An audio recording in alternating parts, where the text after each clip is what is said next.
Já tem? Um silêncio constrangedor, né? Queria falar do próximo? Falei, vamos lá, já era. Bom, toda a aula aqui, na merda, a aula seguinte começa corrigindo as merdas, né? Aconteceu na aula anterior. Então, eu vou fazer uma revisão rápida, né, do que a gente viu, e aí quando aparecer o momento da merda que fala, a gente corrige, não tem problema nenhum. Bom, na aula passada a gente estabeleceu uma estratégia, né, para obter teorias interagentes, né? E essa estratégia foi baseada no eletromagnetismo, de qualquer forma. Quer dizer, foi baseada em você pegar uma simetria global, que é uma simetria do lagrangiano livre, né? E transformar essa simetria numa simetria local. Tá certo? É claro que a simetria local não é a simetria do lagrangiano livre. Portanto, para que ela venha a ser uma simetria, você vai ter que modificar o lagrangiano. Essa modificação necessariamente envolve a colocação de termos de interação dentro da história, né? Então, com essa estratégia, nós fomos capazes de reobter, né, a eletrodinâmica quântica, né? Pelo menos a lagrangiana da eletrodinâmica quântica. Ninguém quantizou nada até o momento, né, pelo menos. Nós, seguindo a mesma estratégia, na aula passada, a gente chegou numa coisa nova. A gente imaginou que a simetria do meu sistema, né, meu sistema agora foi pensado, né, como um dublete, né, consistindo de dois espinores, dois quadriespinores. Isso aqui é um quadro espinoso, isso aqui é outro quadro espinoso, né? Esse dublete, então, indicava que, a gente deu várias razões para isso na aula passada, indicava que a gente poderia vir a ter transformações que misturassem, né, entre si um próton com um nêutron, né? Se você fizesse uma transformação nesse espaço e você misturasse o próton com o nêutron arbitrariamente.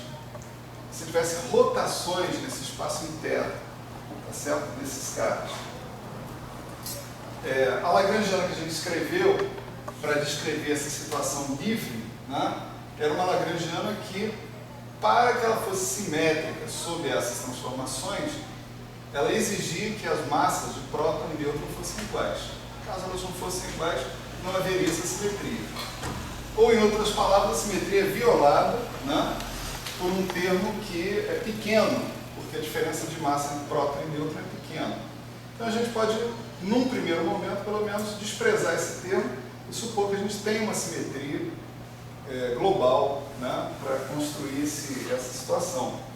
A gente escrevia uma lagrangiana envolvendo esse dublete, né, que estava aqui, dessa maneira, né?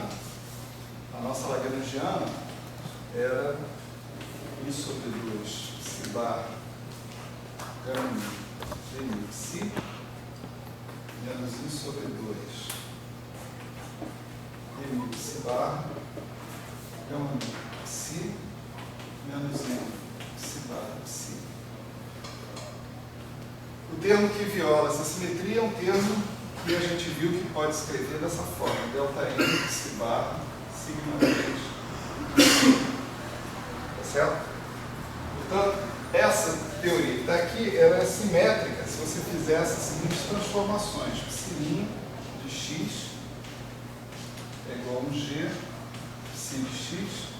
Essa transformação implica que o psi barra de x é o psi barra de x vezes g menos 1, ou g d'H, tá certo?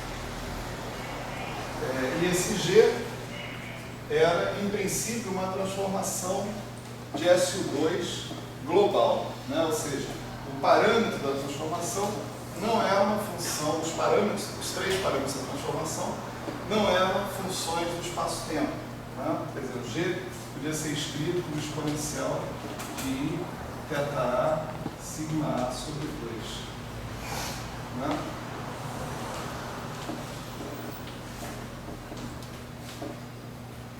Θ igual a zero, ou seja, o caráter global está colocado aqui. É graças a isso que essa simetria é a simetria desse lagrangiano. Né? Graças a isso, porque aí a derivada pode passar por cima do θA sem problema nenhum. Né? Aí a gente pensava, né, em pegar e transformar os θAs em θAs de x, de modo que dmi de θA agora não fosse mais diferente de zero. Se você tivesse θAs, né, que não comutassem com as derivadas. Né? A estratégia então foi copiada da estratégia do eletromagnetismo. A estratégia envolveu a gente substituir a derivada comum por uma derivada covariante. A gente chama de lambda, né? Certo? E exigir que essa derivada covariante fosse covariante, né? De fato. Ou seja, que se você pegasse dmi psi e transformasse com essa transformação aqui e alguma transformação que você ainda teria que supor qual seria, né? Para o dmi psi se transformasse exatamente como o psi, né? E o dmi psi bar linha também se transformasse como dmi psi bar. Né? Está claro que se você chegar nessa lagrangiana e alterar essa lagrangiana, vou chamar ela de L0, né? De L0 para L', né? Que é o próprio L0, né? O L0 com a derivada comum substituída pela derivada covariante. Se você fizer isso, você vai obter um L', que é o próprio L0, né? Mais esse termo aqui. Né?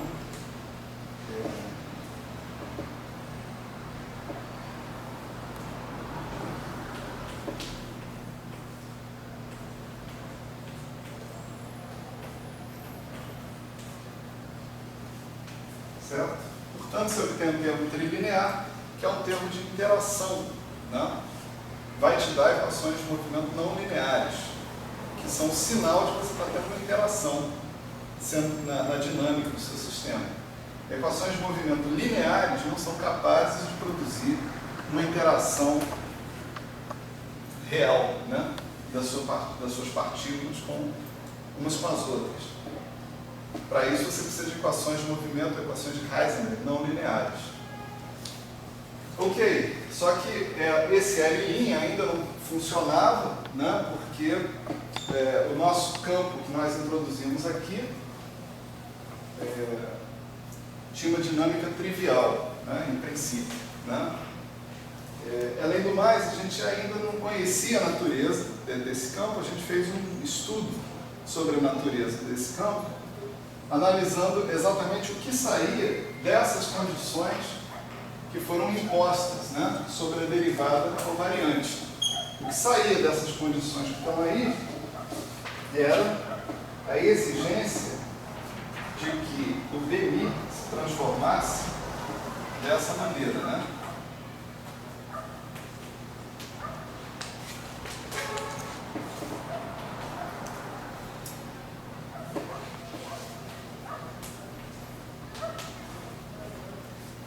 Do G menos 1 é G', né? Certo?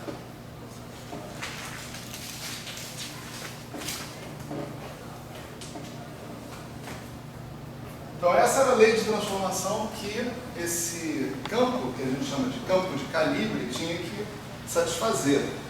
E essa lei de transformação sugere qual é a natureza do dmi. Né?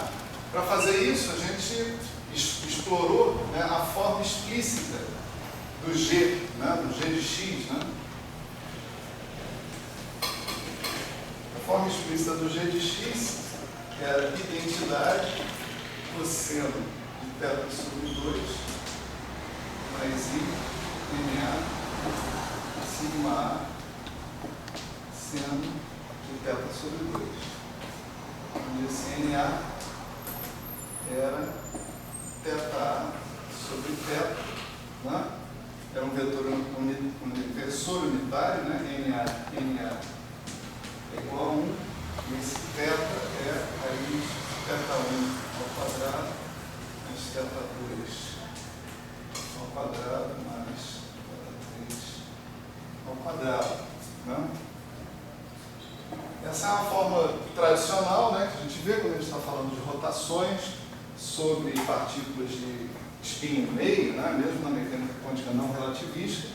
Ela corresponde a uma representação do SO3, do grupo de rotações, tem um mapeamento entre o grupo de rotações e SO2, né? Corresponde a um mapeamento de uma rotação no espaço tridimensional no seu correspondente no espaço bidimensional, né?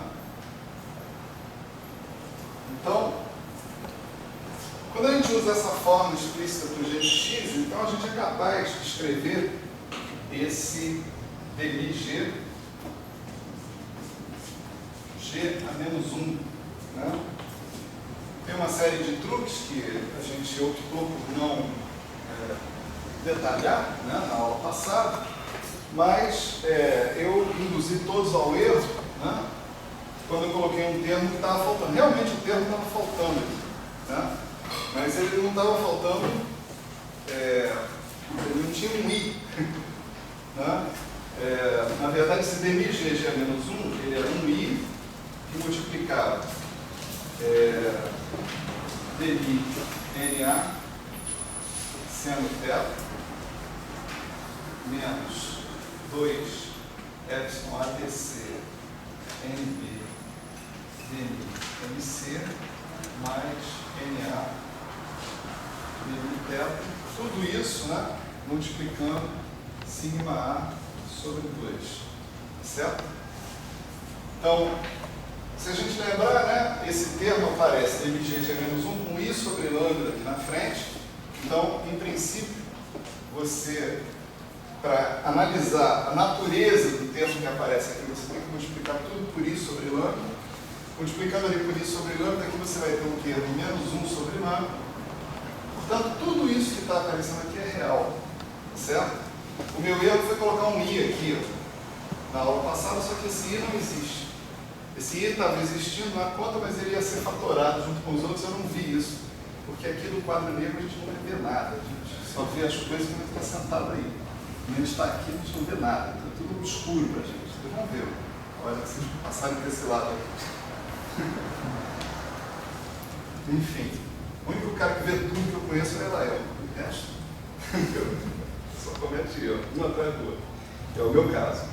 Enfim, isso aqui é tudo real, porque θ é real, está vendo aqui, ó, os parâmetros θ1, θ2, θ3 são reais, então θ é real, NA é θA sobre θ é real, tá certo? dμ NA, epsilon ABC, o tensor de Leviti, tá 1, para epsilon 0, epsilon 1, 2, 3, né? Permutações antissimétricas, né? Menos 1, permutações simétricas, mais 1, repetição de índice 0, né? Então, é tudo real, real, real, real, real, né? Matriz de Pauli, né? Geradores, né? De forma que isso que está aqui você pode escrever, se você quiser, como CA sigma A sobre 2, com esses CA sendo completamente reais. Portanto, esse objeto, né, era uma combinação linear dos geradores. Então, ele é um elemento da álgebra de Lie. Uma combinação linear importante com coeficientes reais. Certo? A álgebra de Lie é um espaço vetorial, nós vimos isso, mas é um espaço vetorial sobre os reais. Se você pegar duas matrizes hermitianas de traço nulo e combiná-las com coeficientes reais, o resultado vai ser uma matriz hermitiana de traço nulo. Se combiná-las com coeficientes complexos, o resultado não vai ser uma matriz hermitiana de traço nulo. Certo? Só fazer experiência aí. Pega as matrizes de Pauli e faz a experiência. Combina elas duas com coeficientes reais e com coeficientes complexos. Vocês vão ver que não dá, né? Então, é crucial ali que esse objeto seja uma combinação linear real dos geradores, de modo que esse objeto é um elemento da álgebra de Lie do SU2, certo?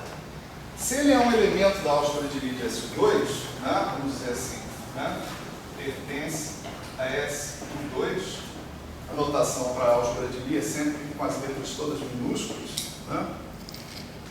Se ele é um elemento da álgebra de Lie do SU2, por consistência, isso aqui sempre é um elemento da álgebra de Lie do SU2, esse cara daqui deveria ser tomado como um elemento da álgebra de Lie do SU2 também. E você vai conseguir que isso aconteça se o Bmi, ele mesmo, for um elemento da álgebra de Lie do SU2. Por quê? Porque a conjugação por um elemento arbitrário do grupo, de um elemento arbitrário da álgebra, é um elemento da álgebra, conforme nós vimos quando a gente estudou a representação adjunta. Certo? Então, se o Bmi for um elemento geral da álgebra, tá certo? Da álgebra de Lie do SU2, Gbmi G-1 será um elemento geral da álgebra. E a natureza desse termo aqui, após uma transformação de calibre arbitrário, vai ser um elemento geral da álgebra. Então você vai poder pegar essa chave aqui e estender para tudo isso aqui. Tá certo? Portanto, né, esse argumento aqui indica, né, embora não prove, mas indica, que eu deveria tomar o Bmi como sendo uma combinação linear, vamos chamar aqui Bmi de x, né, para deixar bem claro, uma combinação linear dos geradores. Tá certo?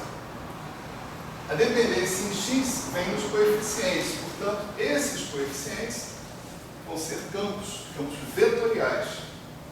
Eu vou ter tantos campos vetoriais quantos geradores eu tiver. Né?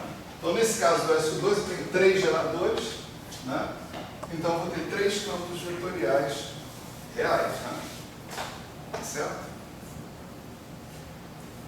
Portanto, o requerimento de que ele seja um elemento da álgebra de Lie do SU2 já me dá uma previsão física. Né? Eu tenho que ter 3 partículas associadas com os 3 geradores que eu tenho no grupo. Bmi1, Bmi2, Bmi3. Cada campo vetorial é associado com uma partícula.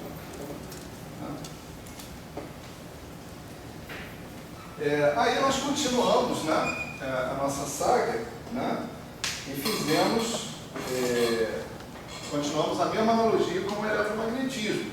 A gente observa o seguinte, que as equações de movimento que saem desse Lagrangiano L' não são equações de movimento satisfatórias do ponto de vista dinâmico, elas não dizem nada sobre quem tem que ser os Bmi, os Bmi1, Bmi2, Bmi3, né? E elas implicam ainda por cima que esses psis que estão aqui vão ter que no final ser zero. Né? Tem que andar um pouquinho nessa direção, mas no final das contas, o que você tem é uma condição de que as correntes, as 3 correntes que você obtém daqui, psi barra gama mi sigma 1 sobre 2 psi é uma corrente, psi barra gama mi sigma 2 sobre 2 psi é outra corrente, assim por diante, que as 3 correntes têm que ser zero. Essa é a equação de movimento do campo amigo. Corrente igual a zero. Bom, corrente igual a zero significa que não tem dinâmica, né? No final das contas. Tá certo? Então, se a corrente é igual a zero, essa teoria é insatisfatória, etc. e tal, e a gente segue o mesmo caminho do eletromagnetismo, a gente mapeia esse problema na falta de um termo cinético que vá fornecer uma equação de movimento razoável para o Bmi. Tá certo? Para obter esse termo cinético, a gente usa argumentos, né, que vão nos conduzir a algum termo que tenha comportamento bem definido por transformações de calibre. Agora, as transformações de calibre são entendidas como essas duas mais essa aqui, né? Certo? Então, eu gostaria de ter algum termo que fosse função do Bmi e que tivesse propriedades de transformação de calibre bem definidas, né? De modo que eu pudesse montar alguma coisa que fosse invariante de calibre e invariante de Lorentz. O eletromagnetismo deu a dica já, quando ele pediu quando a gente propôs, né, que o comutador de duas derivadas covariantes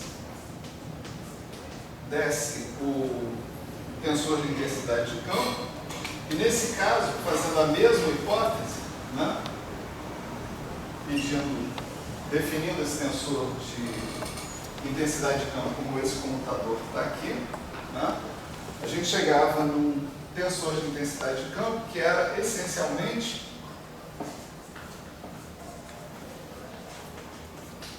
outro elemento da álgebra de Lie, né?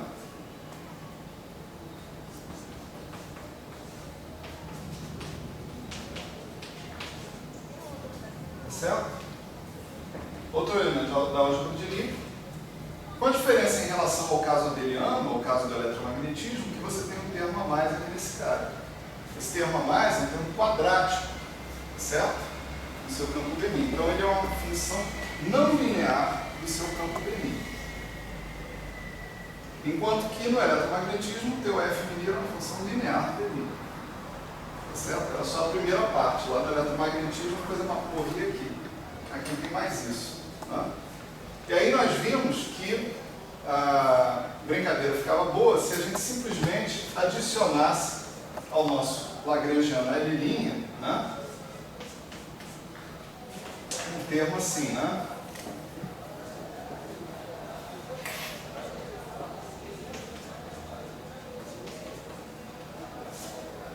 Esse F', ele é um objeto cuja lei de transformação implicada por essa definição, ela é essa aqui, né? Portanto, se você colocar essa lei de transformação aqui dentro desse traço, você vai ter um G desse lado, um G menos 1 desse lado. Usando a propriedade cíclica do traço, você vê que o traço desses caras é invariante de calibre. Certo? Como eu estou com todos os índices contraídos aqui de Lorentz, eu tenho escalar de Lorentz também. Então eu tenho escalar de calibre e escalar de Lorentz. Estou no melhor dos mundos. Eu tenho um pedaço, que é um pedaço que é linear no D, em termos do F, portanto, quando eu tenho F2, ele vai dar um pedaço bilinear nesse trecho que está aqui. Né? E esse pedaço bilinear é capaz de gerar uma dinâmica livre para o meu campo BMI. Certo? Sem problema, sem interação ainda, né? Agora, eu não tenho só isso, eu tenho mais isso, então quando eu faço F2, eu vou ter esse cara ao quadrado, vou ter esse cara ao quadrado e vou ter um produto disso com isso. Né? Portanto, eu vou ter termos proporcionais a lambda e proporcionais a lambda 2 nessa história. Vou ter termos de interação envolvendo exclusivamente os campos B, sem envolver interação entre os campos B e o campo psi. Tá certo? Então, essa é uma característica dessa teoria, né, montada dessa forma. A gente botou as equações de movimento aqui, né, no final, e verificou que essas equações de movimento, né, eram não lineares, né? Bem mais não lineares do que as equações de movimento do eletromagnetismo. Isso a gente chegou a fazer na última aula? Acho que não, né? Não fizemos equações de movimento. Deixa que a gente faz depois. Professor, só uma dúvida. Aqui no L', não está faltando alguma coisa, não? Parece que tem um índice solto ali no signo. Sim, está faltando um índice aqui. Tá, bem. BMA. Na verdade, quando eu escrevi isso aqui, eu não tinha direito de escrever isso, porque eu ainda não tinha que o B era o BMA sigma A sobre 2. Então, o que eu devia ter escrito era isso aqui. Né? Era isso que eu tinha o direito de escrever. Não foi isso que eu escrevi, agora à tarde. Estamos de volta aqui na história. Como isso aqui é uma revisão da aula passada, não é tão grave assim, mas é um erro. Então tá. Então isso aí é o que a gente fez, né, na aula passada em relação ao SU2. E a nossa, como diz o título da aula agora, né, SU3 local, né, o que a gente vai fazer agora é trabalhar isso dentro de outro contexto. Você vê, a física da história, ela não muda só porque você está mudando o grupo. Eu mudei de U1 para SU2, isso mudou a física? Não, não foi só isso que mudou. Mudou também a interpretação de quem é o psi. O psi, para mim, é um dublete de próton e nêutron. Tá certo? Então, a minha física, ela se refere à física das interações entre prótons e nêutrons. É por isso que essa teoria se deu com os burros na água, em 1954. Não funcionou, porque ela pretendia descrever a dinâmica da interação entre os prótons e nêutrons, e as partículas que saíram daqui, embora fossem 3 partículas também, eram 3 partículas sem massa, por exemplo. Então não tinha muito sentido, em termos em face dos dados experimentais. Você sabia que os pions, que eram as partículas que se supunham que iam fazer a interação forte, eram partículas massivas, partículas com massa. Então, não funcionou do ponto de vista experimental. Não funcionou, mas eu acredito que tem uma imensa prateleira em algum lugar onde todo mundo guarda as ideias.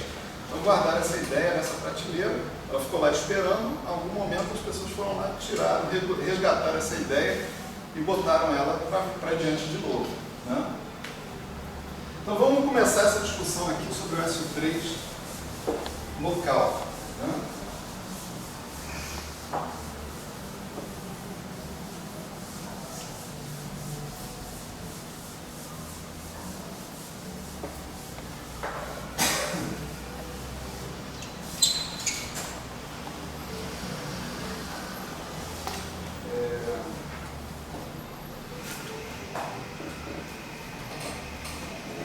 O que nós temos? Nós chegamos a vamos avançar um pouco para 2015, 1966 para 2015. Em 1966 a gente tinha 3 quarks, o up, down e strange. Com esses 3 quarks a gente fez miséria, A gente explicou todo o espectro dos hadrons, que existiam na época. Depois os caras foram descobrindo mais números quânticos, charme, etc. e tal. E aí cada número quântico desse estava associado a um quark a mais, que você tinha que colocar na jogada. Situação hoje, nós temos 6 quarks, 6 sabores de quarks. Temos os 3 iniciais, up, down e strange, e temos mais 3 que foram descobertos posteriormente. Então nós temos isso aqui, 6 sabores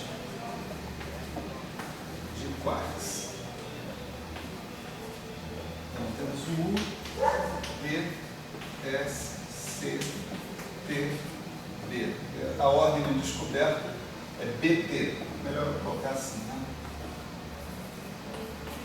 Top foi o último quark a ser descoberto.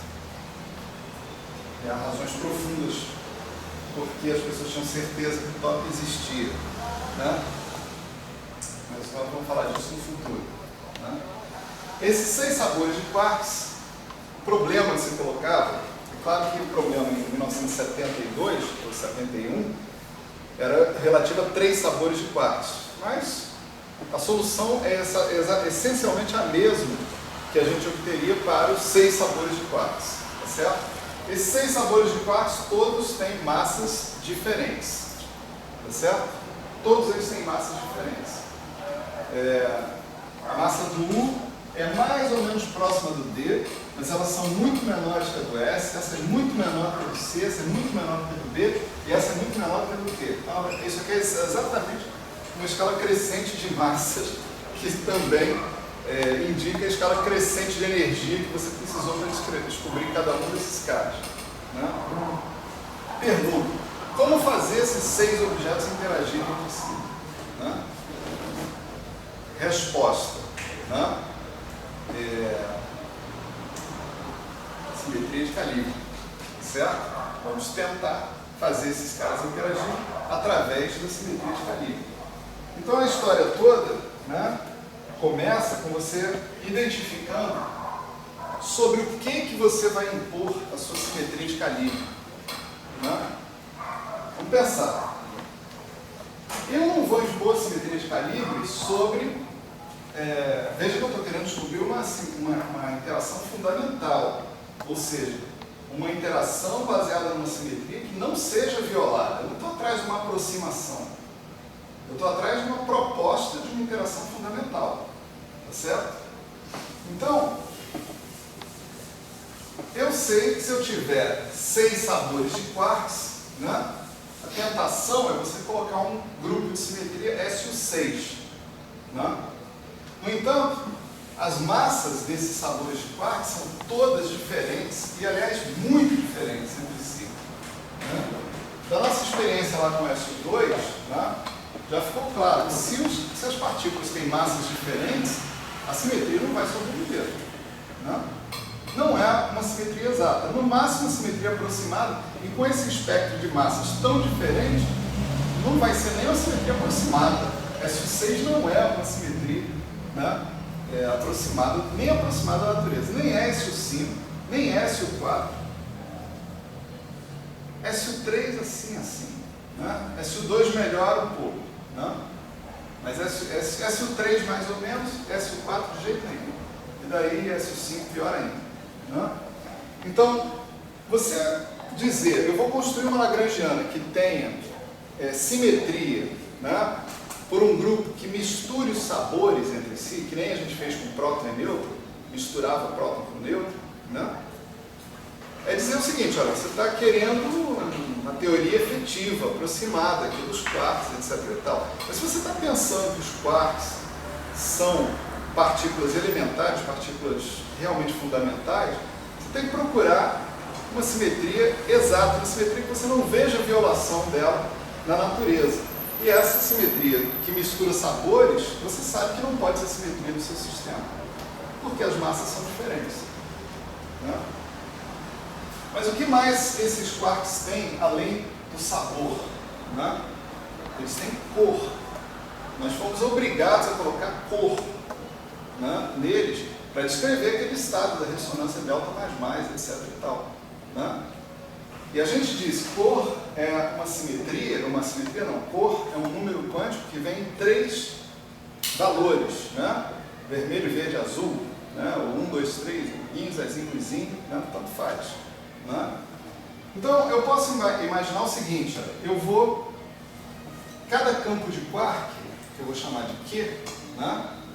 Ele vai vir em 6 sabores, né? Esse índice A, ele vai andar de 1 até 6, né? E vai vir em 3 cores, tá certo? Eu tenho o índice alfa, que anda de 1 até 3. Ou vermelho, verde, azul, não importa. Né? Então, quantos campos de quark eu vou precisar? 3 vezes 6, 18 campos de quark. Né? A gente costuma pensar em cada valor da cor como se referindo ao mesmo quark. Tá certo? Mas para o efeito da construção da nossa teoria, a gente vai separar essa história. Né? Eu quero que vocês vejam exatamente aonde cada matriz que a gente está definindo está agindo. Em que tipo de número quântico cada matriz está agindo. Né? O que são Q alfa A? Quantos desses eu tenho? Tenho 18. Tá certo? Tenho 18 desses caras. Quem são? Cada um desses caras é o quê? É um spinor de Dirac. É um vetorzinho de 4 componentes, tá certo? Q1, Q2, Q3, Q4, A alfa. Cada uma delas tem o mesmo índice A alfa, tá certo? Por exemplo, o Q2, 3, ou melhor falar assim, Q5, 3, é um cara assim, é o Q5, 3, 1, Q5, 3, 2, Q5, 3, 3, Q5, 3, 4. Ele é um spinor de Dirac. Cada um deles é um spinor de Dirac. Tá certo? É um spinor de Dirac por quê? Porque todos esses quarks têm massa. Então, os spinores, né, a representação do grupo de Lorentz que o campo carrega para descrever partículas de spin meio com massa tem que ser a representação de Dirac, certo? Eles têm que ser spinores de Dirac. Então, como é que eu monto uma lagrangiana livre para esses caras? Né? Eu vou pegar cada um deles, né? E vou escrever uma cópia, né, daquelas lagrangianas que eu escrevi antes.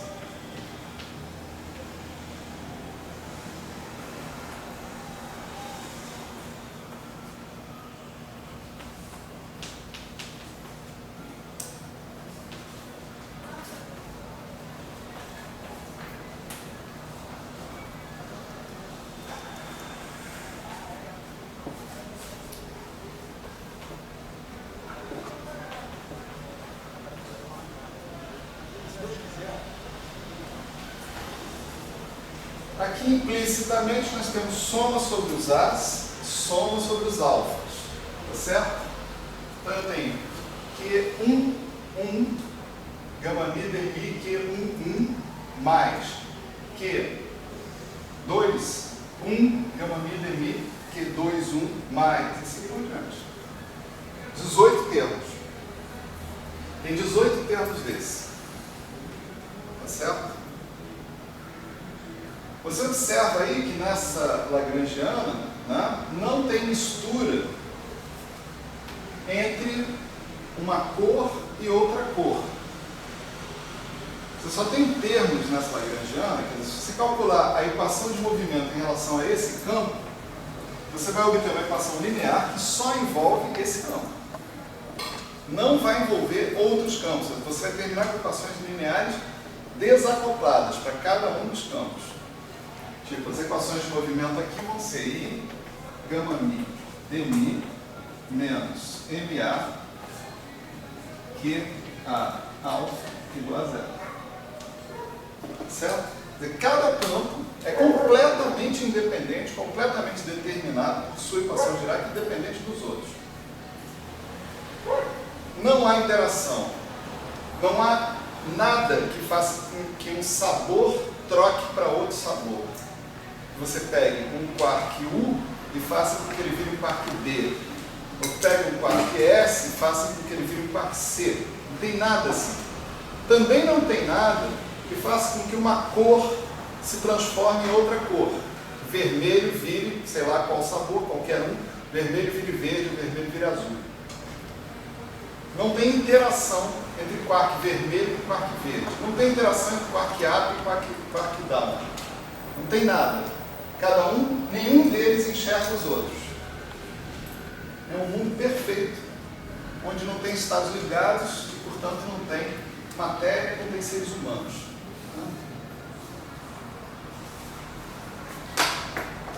Ninguém reage a afirmações como essa. Coloco isso aí para vocês protestarem, gente. Se ninguém protestar, eu perder a graça. Então, observe o seguinte, como eu já disse, não há simetria SU6, não tem simetria SU6 de sabor, ou seja, deixa eu escrever isso aqui para ficar na memória, né? Não há simetria SU6 de sabor, vou chamar assim, SU6S. Os físicos de partículas gostam muito de colocar esses subíndices no grupo, que é para dizer a que essa simetria se refere, né? Ao que ele está misturando com o que. No caso desse SU6, ele estaria misturando sabores uns com os outros. Isso quereria dizer o seguinte: você pegar o QA alfa linha e escrevê-lo com uma certa transformação, vamos chamar de ômega AB QB alfa, com esse cara aqui pertencente a SU6. Observe que a gente, nessa transformação aqui, eu não estou mexendo com o índice alfa, tá certo? Eu só estou mexendo com os índices A e B, portanto, né, a simetria, ela está mexendo com o sabor, eu estou misturando sabores, mantendo as cores. misturando sabores e mantendo as cores. Não há essa simetria porque MA é diferente de MB para A diferente de B, né? As massas são todas diferentes. Então não tem essa simetria SU6. Mas tem uma outra simetria que essa sim existe nessa lagrangiana. Essa simetria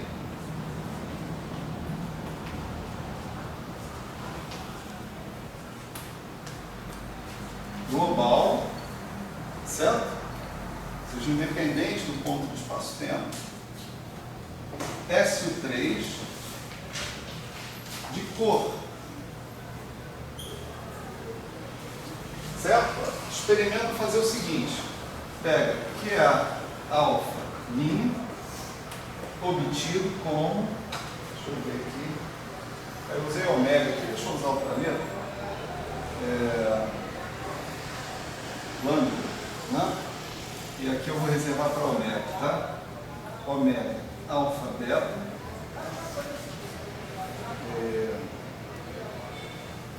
Q A beta. Você vê que aqui eu estou fazendo o contrário, tá certo? E eu estou fazendo uma transformação só nos índices de cor. E não estou mexendo com os índices de sabor. Então esse cara aqui não mexe, não troca up com down, com strange, etc. e tal. Ele pega o up vermelho e transforma ele numa combinação linear de up vermelho mais up verde mais up azul. Tá certo? É isso que essa simetria agora faz.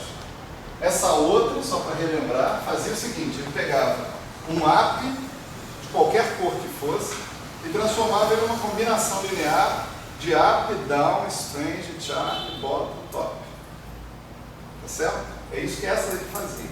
Essa simetria não existe nesse lagrangiano, por causa da diferença das massas. Essa simetria existe. Pega, por exemplo, um termo como esse termo aqui, né? Q barra A, alfa, Q A, alfa. Bota a linha em todo mundo. Tá certo? Aqui é preciso, antes da gente fazer isso, desculpa, né? É preciso a gente fazer a transformação equivalente para Q barra, né? Q barra é Q daga, né? Q barra A alfa linha vai ser o linha, né?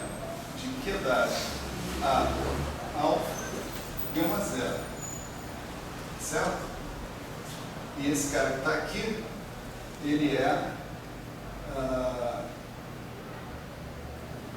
Q daga A alfa linha gama zero, e isso é Q A alfa, né? Usando aquela coisa que está ali, né? Ômega estrela alfa beta gama zero, e esse cara dá, certo? Que beta, né? Oi? O último deveria ser que beta, né? Ah, que beta.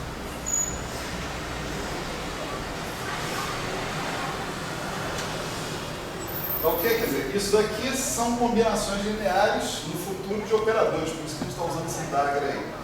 Sem o Dagger é só transposição mais conjugação complexa, né? Mas no espaço de Hilbert isso vai virar o Dagger de operador, de adjunto, né? Ok? A transposição não mudaria também o alfa e o beta? Não. Não.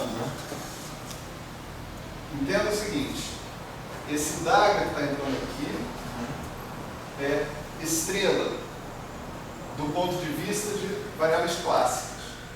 Do ponto de vista de operadores, aí isso é o adjunto. Mas em relação a isso, esses caras são coeficientes, são números. Tá. Tá certo? É como se você estivesse tomando uma estrela disso aqui. Tá, toma uma estrela. Mas se a natureza desses caras for ser operadores no espaço de Hilbert, eu não vou ter que tomar só a estrela, eu vou ter que tomar o Dagger. E aí, nesse caso, como isso aqui não é operador, isso aqui são coeficientes. Se eu tomar o Dagger, isso aqui só conjuga, mais nada.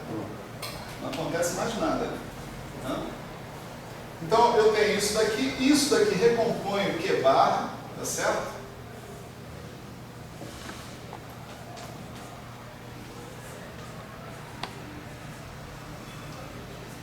E esse cara que está aqui, né, eu posso identificar como a componente beta-alfa do ômega Dagger, tá certo? Ômega Dagger beta-alfa é o ômega estrela alfa-beta, ok? Isso aqui não está numa notação muito boa, porque, perdão, né? Sempre estou esquecendo desse beta aqui, que era beta, que tem que ser beta, que tem que ser beta. Esse beta está sendo somado. Então, se eu fosse colocar isso aqui do ponto de vista matricial, essa matriz deveria estar desse lado, tá certo? Eu vou colocar isso aqui porque a minha intenção no futuro é definir isso aqui matricialmente.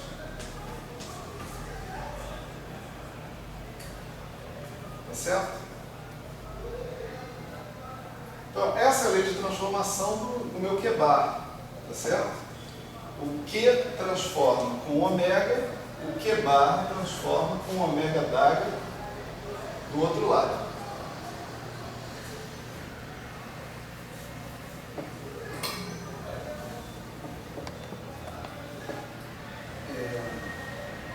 Como eu disse, né, nós estamos colocando aqui simetria por essa transformação.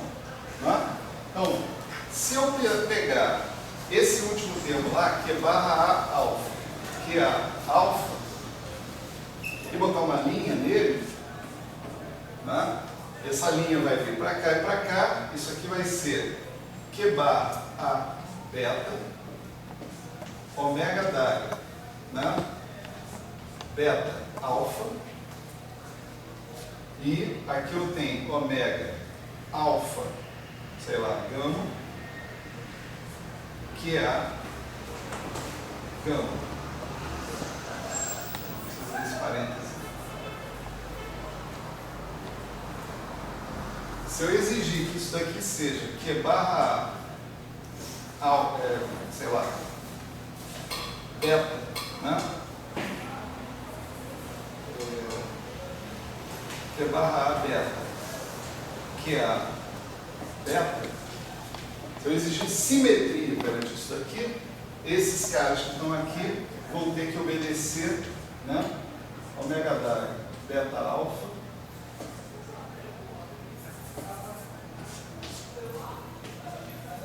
ômega alfa gama igual a delta beta gama. Mas essa é exatamente a condição de que essa matriz ômega, que por definição é 3 por 3, seja unitária. Tá certo? Isso quer dizer que o nosso ômega alfa beta, aqui os índices matriciais estão sendo mostrados explicitamente, eu vou continuar mostrando, porque tem essa confusão possível entre cor e sabor. Né? Então, depois, quando essa confusão não puder mais ser feita, a gente elimina. Né? Esse cara aqui pertence ao U3. Né? Transformações unitárias tridimensionais. Certo? Se eu pedir que a identidade esteja incluída entre eles, e que esses caras formem um grupo, por razões mais ou menos óbvias, né? Então isso daqui vai virar o SU3. Esse SU3 é indicado com esse Czinho aqui do lado de fora, para dizer que ele está atuando nos índices de cor. Tá certo? Ele está misturando cores. Olha para essa transformação aqui. O que ela está fazendo? Está pegando um determinado sabor, o sabor não está mudando, ó, né? E está fazendo essa cor linha, né, ser composta da combinação linear das outras cores. Quantas cores tem? 3. Então, alfa e beta variam de 1 a 3. Portanto, ômega, alfa, beta é uma matriz 3x3. É uma matriz 3x3 unitária. Está vendo aqui? Portanto, é um membro de U3. Se eu quero transformações continuamente conectadas com a identidade, tem que ser uma transformação de SO3.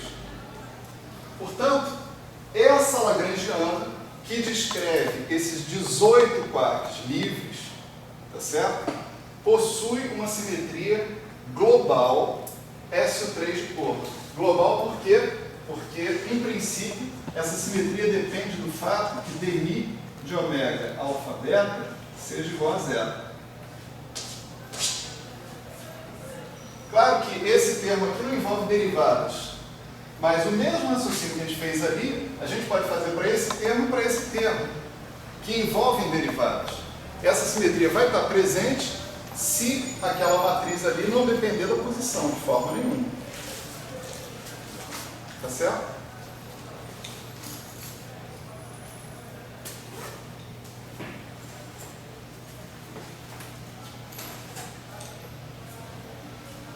Então, nós temos uma simetria SO3 global exata na lagrangiana livre. Tá certo? Observe que eu ter massas diferentes dos quarks não altera em nada essa simetria. Tá certo? O que importa, né, é que cada quark desses, né, que vem em 3 cores diferentes, não tenha sentido em uma cor específica, que você não consiga distinguir qual é a cor desse quark.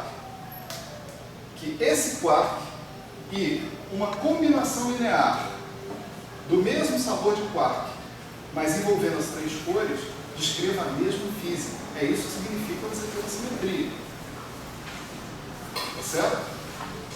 Portanto, ter uma simetria exata significa não ver a cor. Não ver a cor. Calma. Vamos botar a cabeça em ordem. Vai aí, professor. Não tem simetria de rotações, né? Mas mesmo assim, eu não vejo o spin.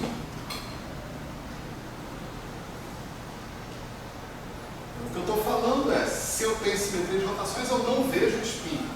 Tá certo? É isso que eu estou falando, equivalente. Né? Eu estou falando, se eu tenho simetria de cor, eu não vejo a cor.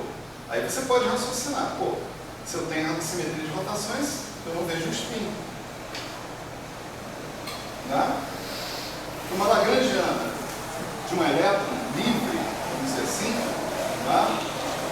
Ela vai ter que envolver os 2 graus de liberdade de spin do elétron. Como é que eu vou ver esse spin, então? Eu tenho que quebrar esse spin.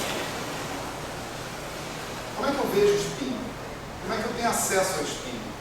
Eu tenho acesso ao spin pelo experimento Stern-Gerlach, né? O que eu faço com o experimento Stern-Gerlach? Eu quebro a simetria de rotações. Eu boto um campo magnético numa direção específica que vai fazer uma medida do spin dessa partícula. Quem tem spin up vai para cima, quem tem spin down vai para baixo. Mas esse campo magnético naquele lugar ali quebrou a simetria de rotações do meu problema. Se a gente quiser ser mais formal, você pode falar, olha, quando eu for no hamiltoniano, eu tenho um termo B escalar sig, B escalar S. Como o B é fixo, esse termo não é invariante de rotações. Dá para ver isso? Os termos invariantes de rotações envolvem operadores que ambos se transformem como vetores. Se ambos os operadores se transformam como vetores, o produto escalar deles é invariante. Perfeito, não tem problema. Agora, se eu tenho B escalar S, S é um operador que se transforma como vetor, e B é um número fixo, é um cara fixo. B escalar S não é um termo invariante de rotações. Quando eu rodo, esse termo muda. E é por isso que eu vejo o spin do elétron, porque eu quebro a simetria de rotações. Então já sei, professor. Se eu quebrar a simetria de cor, eu vou ver a cor. Isso aí. Como é que eu quebro a simetria de cor? Vamos lá, vamos fazer um análogo do experimento Stern-Gerlach aqui. Né? Eu tenho que colocar um campo cromomagnético, né? Aqui, né? Aí esse campo cromomagnético vai quebrar a simetria de cor. Ele não vai transformar pelos índices de cor. E aí, pronto, está quebrado. Aí eu vou ver. Mas como é que eu monto esse campo cromomagnético? Eu não sei. Não tenho a menor ideia. Eu não sei como montar um campo de grumos, sei lá. Não dá para fabricar um campo de grumos. Não tem equivalente do experimento Stern-Gerlach na QCD. Pelo menos por enquanto. Tá? Isso significa que a simetria de cor que estava lá na sua lagrangiana livre, né, tem todas as chances de permanecer depois na sua lagrangiana interagente e, inclusive, ser usada para ocultar quarks coloridos ou gluons do seu mundo observável. Se você não tem condições experimentais de quebrar sua simetria de cor, você não vai ver cor. Portanto, o problema do confinamento se resume a isso. Você ter condições experimentais para quebrar a sua simetria de cor. Resolvam esse problema e vocês verão cor. Tá certo? E eu também. Eu estou afim de ver cor. Não dá. Por enquanto não, pelo menos. Não? Então, essa é uma longa digressão, né? Mas vamos voltar ao nosso programa. Nosso programa envolve essa simetria global SU3 de cor, nós acabamos de ver que existe. A simetria SU3, SU6 de sabor não existe, mas existe a simetria SU3 de cor, mesmo que as massas dos quarks sejam todas diferentes entre si. Cada termo, eu estou somando sobre A, mas isso não importa, porque a transformação é para A fixo, tá certo? Então, para cada termo desse, contém simetria, né? M1 Q barra 1 Q1 é simétrico por SO3 de cor. M2 Q barra 2 Q2 é simétrico por SO3 de cor, assim por diante, tá certo? Então, essa simetria existe, é global, e eu não tenho sequer meios de quebrá-la para poder enxergar a cor especificamente. Tá certo? Então é essa simetria que é a minha candidata a virar simetria de calibre, simetria local. Tá certo? Vê que a estratégia vai ser exatamente a mesma estratégia do SU2 que a gente fez na aula passada. Exatamente a mesma coisa. Mas a interpretação é completamente diferente. Tá certo? Mudei o grupo? Mudei de SU2 para SU3. Mas mais importante que mudar o grupo, eu mudei aquilo que o grupo mistura, aquilo que o grupo transforma. O que é que o grupo transforma agora? São cores. E o grupo é capaz de transformar essas cores mantendo a dinâmica do meu problema invariante. Ou seja, pela evolução dinâmica do meu problema, eu não vou quebrar essa simetria. Então agora, a história vai ser dmi de ômega alfa beta diferente de zero. Ou seja, vamos propor que essa simetria seja uma simetria local. Mais uma vez, né, ela não é a simetria desse lagrangiano L zero, portanto, isso vai invocar uma mudança no lagrangiano L zero. Certo? Como vai ser essa mudança?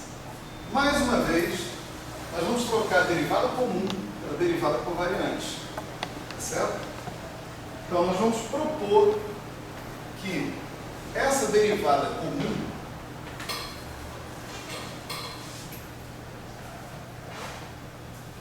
tá? Já eu explico esse delta alfa beta, ela seja levada numa derivada covariante, também com dois índices, dada por delta alfa beta dmi, vou botar um em cima, mais ig a mi alfa beta. Certo?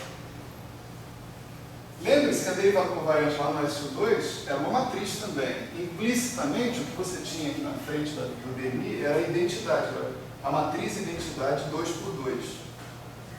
Tá certo? Esse BMI, lá no caso do SU2, virou um elemento da álgebra de Lie do grupo. Tá? Então nós estamos copiando o que a gente fez lá. Isso aqui é a matriz identidade 3 por 3, só que vista em componentes. Tá certo? E isso aqui é uma matriz 3 por 3, cuja natureza ainda vai ser vista. Qual é a natureza dela? Né?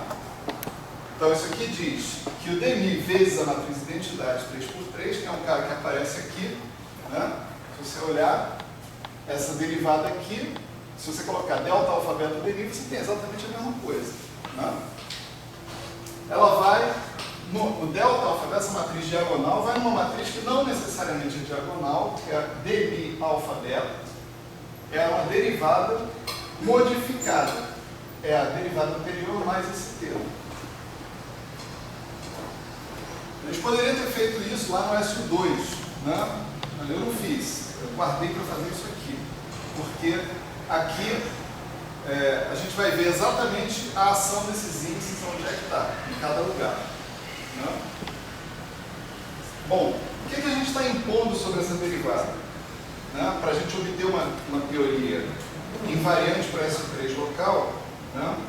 A gente está impondo que o dmi alfa beta, que é a beta linha, se transforma exatamente do mesmo jeito que o campo está se transformando, ou seja, como ômega alfa beta dmi delta sigma, que é a sigma. Você veja, a derivada é uma matriz atuando no Q, que é um vetor. Aqui a derivada é uma matriz atuando no Q, que é um vetor. Esse índice sigma indica isso. Tá? O resultado dessa atuação aqui é um vetor cujo componente é beta. E o ômega é uma matriz agindo com índices alfa beta sobre esse vetor aqui. Tá certo? Bom, aí o que a gente está fazendo?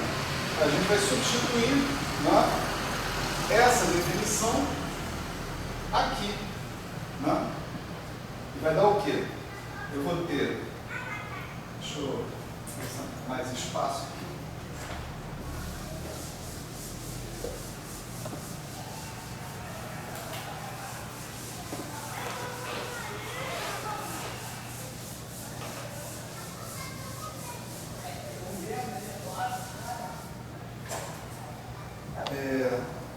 Delta alfa beta. Né? Estou trabalhando o primeiro termo que tem a linha, certo? Estou substituindo a definição do D, eu estou substituindo a definição do D e do Q transformado também. Então, dmi do Q? Dmi de ômega beta sigma, que é sigma mais IG a milinha alfa beta ômega beta sigma, que é sigma.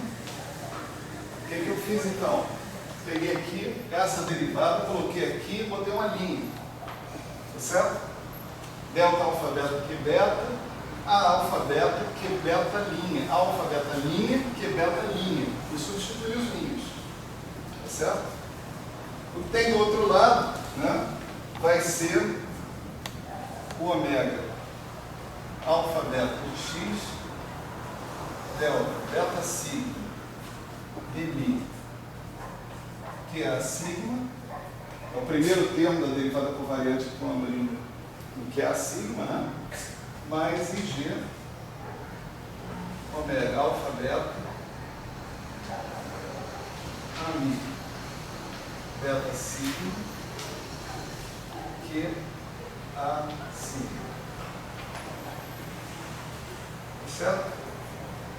Agora, esse dmi vai ter dois termos, o dmi do ômega vezes o cara, mais o ômega dmi do cara. Né? Ômega vezes o dmi do cara vai exatamente cancelar esse cara que está aqui. Né? Esse cara que está aqui é ômega alfa beta dmi de Q a beta. Né?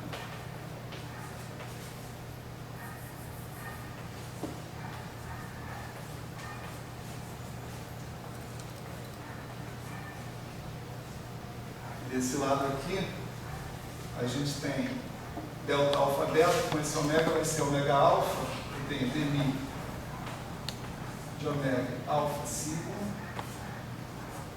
que é sigma, vamos trocar o sigma por beta, nessa história, mais ômega alfa beta, dmi, que é a beta, já estou usando, né?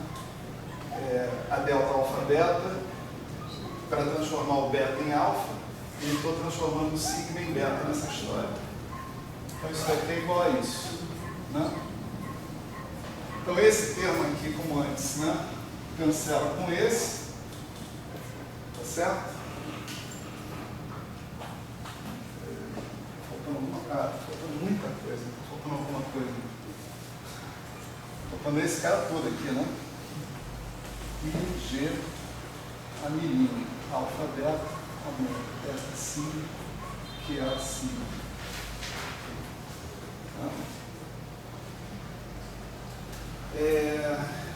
Então, esses dois cancelaram, né? E a minha intenção agora é observar o seguinte: todo mundo que está multiplicando Q, né? Vamos trocar esse beta para sigma de novo, né? Não foi uma boa ideia. Todo mundo que está multiplicando Q tem que coincidir. Né? Quer dizer, bota todo mundo de um lado só, fica não sei quem multiplicando Q dá zero, para isso ser zero para qualquer Q, é porque os coeficientes têm que ser zero. O coeficiente tem que ser zero, é uma identidade entre os caras que estão aqui. Então você tem IG, a milínea, alfa, beta, ômega, beta, sigma, certo? Eu vou deixar um espaço aqui, porque eu vou escrever uma coisa aqui. Isso aqui é igual a IG, ômega, alfa, beta, ami, beta, sigma, mais, menos, dmi, ômega, alfa, sigma,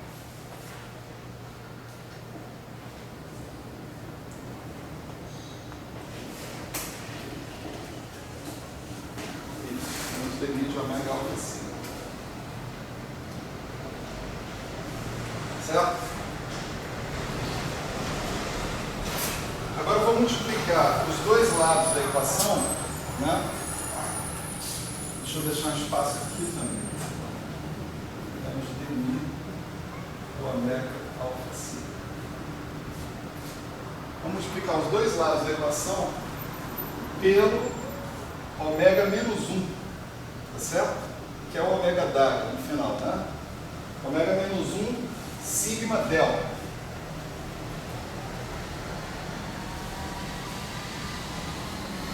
Tá? Vou fazer isso aqui. E aqui. E aqui. Tá? A propriedade do ômega menos 1 sigma delta é que quando você faz ômega beta sigma com ômega menos 1 sigma delta, isso aqui te dá delta, beta, delta. Né? Então, o resultado aqui vai ser IG, a milínea, alfa, beta, delta, beta delta igual a IG ômega alfa beta a mi beta sigma ômega menos 1 sigma delta menos dmi de ômega alfa sigma ômega menos 1 sigma delta.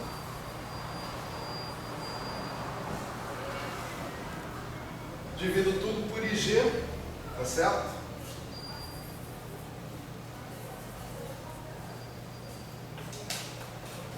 Pego esse I, passo para cima.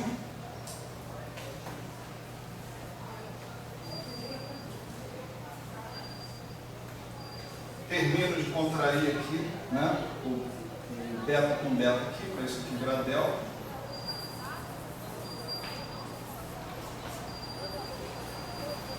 Está resolvido o problema. Essa é a forma pela qual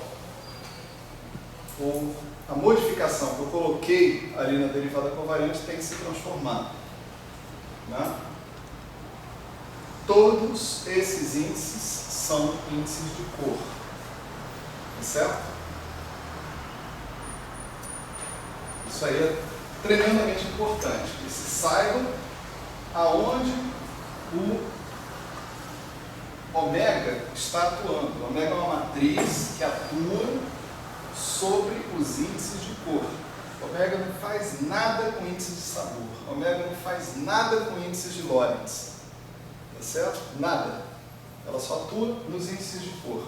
Em relação a índices de Lorentz, o índice de sabor é um número, é uma constante.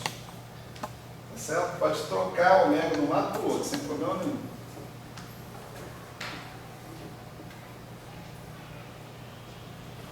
Bom, agora que a gente sabe, né, exatamente qual é a natureza, né, do ômega, sobre quem ele atua, qual é o efeito dele sobre o campo AMI, agora a gente pode resumir as coisas, tá certo? Então vamos fazer aqui uma tabelinha. Né? Fazer uma tabelinha. Que eu chamei de derivada covariante, né? É isso aqui, identidade. É dmi mais ig AMI. Né? Agora eu estou entendendo o quê? Que identidade, AMI e, portanto, dmi são matrizes no espaço das cores. Tá certo? Os índices que elas possuem são índices que atuam sobre índices de cor. Explicitamente colocados ali. Tá certo? Eu posso. O que eu estou fazendo aqui de mágica? Né? Eu estou só omitindo os índices de cor. Mas eu não vou omitir os índices de sabor. Tá certo? Então, a minha lei de transformação, ela vai continuar sendo isso aqui. Que A de x é igual a ômega de x, que A de x. Tá certo? O que dá, o que barra, né? A min de x é o que barra A de x ômega d'H de x.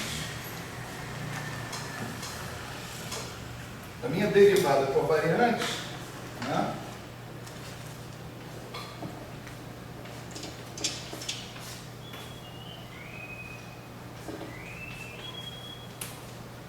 Ela se comporta desse jeito.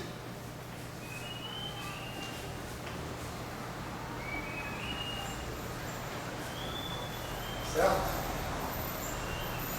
Essa equação também pode ser traduzida, né, de outra forma, dessa forma aqui. O próprio D, né, a transformação, a forma pela qual ele se transforma é ômega de x dmi ômega menos 1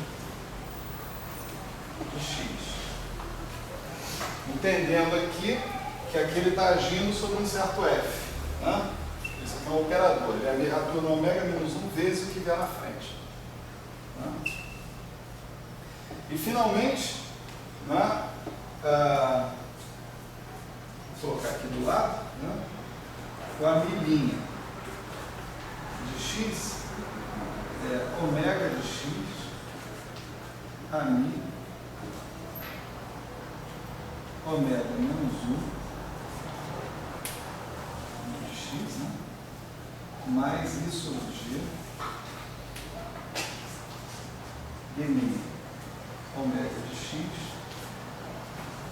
ômega menos 1 de x.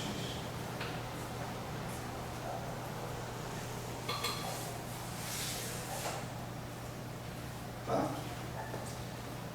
Então, essas equações são exatamente as mesmas equações que a gente escreveu na aula passada, né? Lá para o SU2. A única novidade aqui é que eu estou dizendo que ômega é um elemento do SU3, é uma matriz 3x3, lá era uma matriz 2x2, não tem novidade nenhuma do ponto de vista formal, novidade nenhuma.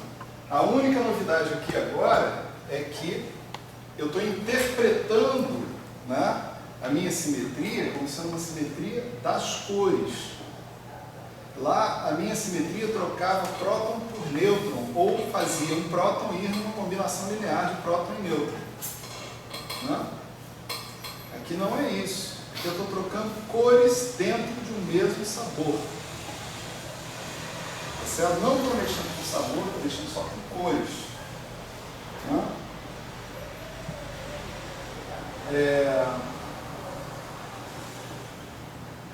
Tá. Estou olhando para o relógio para saber se está tempo, mas vai dar tempo. Né? Mais uma vez, isso eu vou deixar para fazer no final do nosso raciocínio todo, tá certo? Só para a gente não cortar o fluxo, né, das ideias. Mais uma vez, nós podemos consistentemente considerar o AMI, né, como sendo um elemento da álgebra de Lie do SU3. Essa afirmação não vai ser provada, como a gente provou. Lá no caso do SU2, ela foi provada. Quer dizer, provada não. Ela foi mais bem justificada. Né? No caso do SU3, nós vamos dar uma indicação um pouco mais fraca do que é isso, né? Porque a prova realmente cabal dessa história demora. Né? É outra história. Vai para outra direção. Daqui a pouco, né, a gente fala mais sobre isso. Né? Mas, mais uma vez, nós somos levados a propor que o AMI é um elemento da álgebra de Lie, portanto, ele é uma combinação linear dos geradores. Aqueles caras ali são as matrizes de Gell-Mann. Né? A gente está supondo que nós estamos trabalhando com a representação 3 do SU3, a representação fundamental do SU3, tá certo? Aquele ômega representa a representação fundamental do SU3. Então, os geradores da representação fundamental do SU3 são as matrizes de Gell-Mann, os lambdas, né, sobre 2.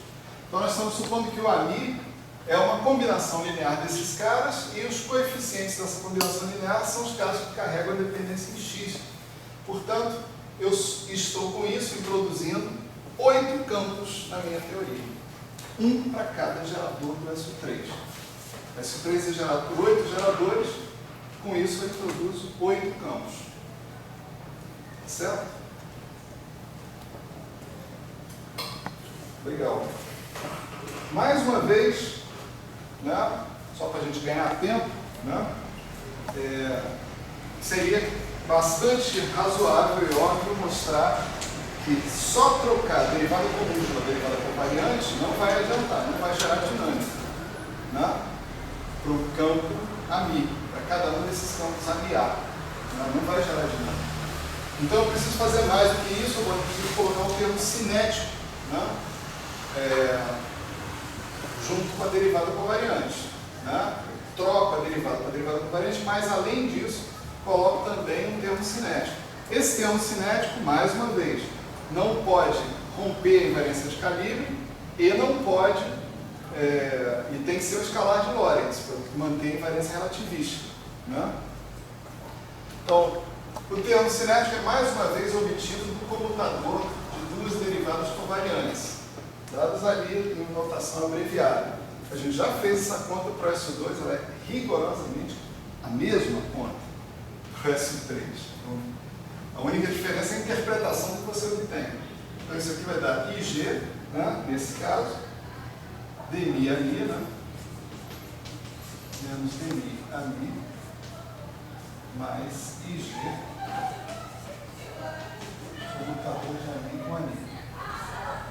Esse cara que está aqui é o cara que eu vou chamar de F', o meu tensor de intensidade de campo. Esse F' também é um elemento da álgebra de Lie.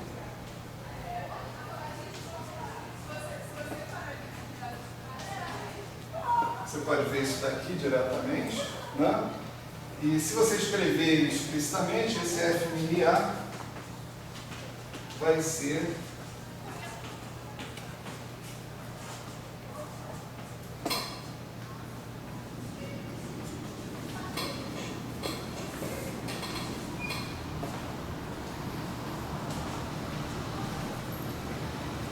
isso aqui, né? Olha aqui as constantes de estrutura do SU3 aparecendo explicitamente aqui. No caso do SU2, quem aparece aqui é o epsilon ABC, é o símbolo derivativo, né? Essa é uma diferença na forma explícita do cara, né? Quando você escreve a forma explícita dele. Outra diferença é que aqui você tem 8 caras, lá no SU3 você tem 3, né? Tá certo? Se você pede a lei de transformação das derivadas covariantes dada por aquilo ali, como a gente fez, então está claro que esse F' também satisfaz uma lei de transformação covariante, que nem as derivadas covariantes satisfazem.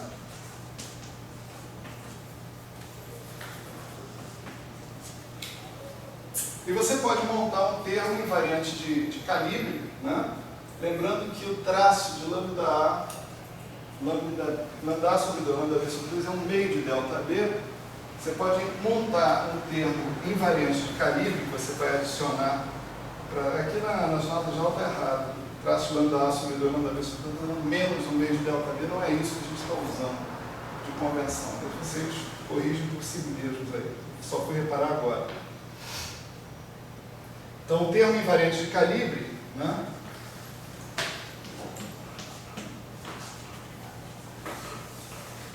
É menos um meio do traço de F', que da mesma forma que na aula passada, ele vai terminar dando menos um quarto